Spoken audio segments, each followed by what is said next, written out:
తెలంగాణ స్థానిక సంస్థల ఎన్నికలపై మంత్రి పొంగులేటి కీలక వ్యాఖ్యలు చేశారు. బీసీ రిజర్వేషన్ల అమలుకు ఆర్డినెన్స్ ఇచ్చేందుకు కేబినెట్ ఆమోదం తెలిపిందని తెలిపారు.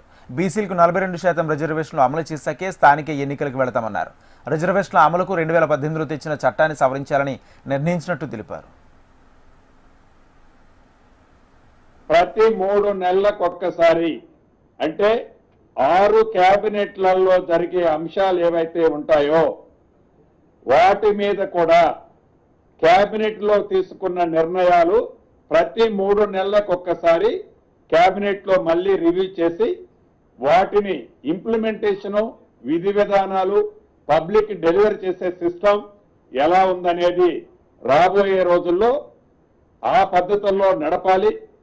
దేశానికే ఈ రాష్ట్ర ప్రభుత్వం ఈ కేబినెట్ ఒక ఆదర్శంగా ఉండాలి అనే ఆలోచనతో ఒక అద్భుతమైన నిర్ణయాన్ని ఈ రోజు కేబినెట్ లో తీసుకున్నందుకు మనస్ఫూర్తిగా రాష్ట్ర మంత్రిగా నేను కూడా చాలా వ్యక్తిగతంగా ఆనందిస్తున్నాను.